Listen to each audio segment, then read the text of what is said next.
I know naman na nagpunta po kayo dito para magsaya. Yung sa amin lang po ay hindi naman po sa pagpapangaral sa inyo, kundi pagpapaalala lang po. Sana kayong kabataan nga ay maging good example sa isa't isa. Mapangalagaan ninyo ang inyong sarili, mahalin ninyo yung sarili ninyo, at sana matutunan ninyong balansihin ang inyong buhay as you mature, and maging conscious sana kayo sa inyong physical, mental, social, spiritual, and emotional health. Pagbutihin nyo sana yung pag-aaral ninyo kasi iba yung naibibigay na opportunity sa mga college graduates. Magsaya kayo ngayon, pero sana maintain your discipline and always be responsible. Thank you po. Happy Fiesta to all. Sa mga kabataan dito ngayon, gusto ko lamang pong samantalahin yung pagkakataon na to na para po magpasalamat sa mga serbisyong na ibigay nyo na simula nung kayo po ay naihalal sa inyong mga barangay. Sana po makasama namin kayo sa Sangguniang Bayan na patuloy po tayo maging inspirasyon sa mga kapwa nating kabataan. Tingnan niyo naman po sa Sangguniang Bayan pa lang natin, puro kabataan na rin po. Yung boses po natin ay talaga namang naririnig. Andito po si Kuya King Fabros, andito po si Konsehala Stephanie Alvarez, Konsehal Carla Dizon, andito rin po si ating Konsehal Kent Natividad, Konsehal Oyo Lumang. Marami pong kabataan, hindi lang po ito sa bayan ng Gimba, kundi ganoon na rin po sa ibang bayan sa lalawigan ng Nueva Ecija. Kaya't maraming salamat po sa inyong suporta. Binabati po natin ang pagdating ng ating mahal na Mayor, Jesulito Galapon. Ayun po, sa mga kalaok po sa kompetisyon ng Modern Dance Competition, ngayon pa lamang po, congratulations and thank you po sa mga kabataang nag-participate sa programa natin. Sana po ay patuloy yung pagsasama-sama natin at pagkakaisa natin para po yung mga lokal, yung pong mga programa sa ating lokal na pamahalaan ay patuloy po nating maibaba sa iba't ibang barangay dito po sa bayan ng Gimba.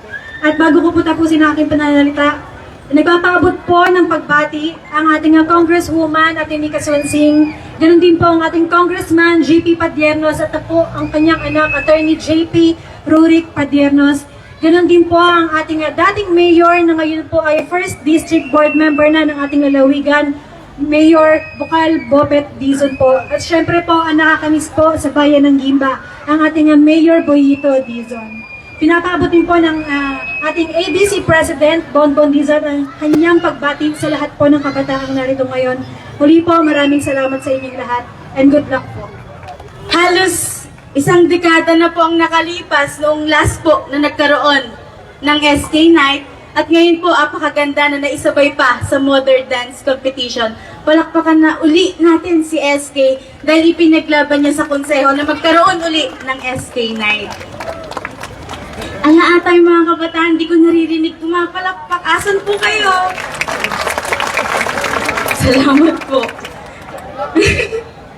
Alam niyo po, magmula po kay Mayor Boyito, kay Mayor Bopet, kay Konsehal King Fabros na naging SK President, at ang inyong pong lingkod, Konsehala Stephanie Alvarez, mula po sa pagiging SK President, naging pundasyon po ito, naging unang hakbang para makamit ko po, marating ko po yung kung ano yung meron po ako ngayon. Sana kayong mga SKs na nandito ngayon, mga SK officials, maging inspirasyon sana sila Mayor Boyito. Malay ninyo kayo o yung mga katabi ninyo, balang araw tatayo din dito sa harapan para magbigay ng inspirational message sa inyong lahat. Kaya palakpakan po uli natin yung ating mga sarili.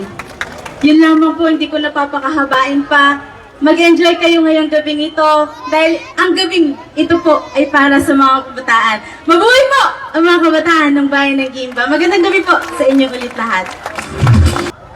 Ang mga programa pong ganito para sa kabataan ng Gimba ay lubos pong sinusuportahan ng mga katulad namin na nasa Sangguniang Bayan at ng Mayor po ng Bayan ng Gimba. Congratulations SK sapagkat ngayon pa lang nakikita ko na hindi ito ang magiging huli, kundi ang umpisa ng pagsibol ng masaya at matagumpay na kabataan ng bayan ng Gimba. Sa inyo pong lahat, ito pong gabing ito, para sa inyo, ito po'y parte ng ating fiesta. Buti na lang, umabol, buboy, yung SK night mo. At ganun pa man, ipinararating din po ang pagbati po sa inyo, ang ating minamahal na kong GP Pajernos, bagamat hindi po makakarating ang kanyang anak, ang aming Secretary General sa GP Party List, si Atty. JP po, humihingi po ng paumanhin sapagkat hindi po siya makakarating dito. Pero sabi niya, dadating ang panahon, kayo naman po ay kanyang imi-meet sa inyong mga meeting at kung kayo po ay may pangangailangan sa inyong mga kalaro sa bawat barangay, huwag po kayo magtubili na lumapit kay Atty. JP. Sa inyo pong lahat, magandang gabi at happy fiesta po, bayan ng Gimba!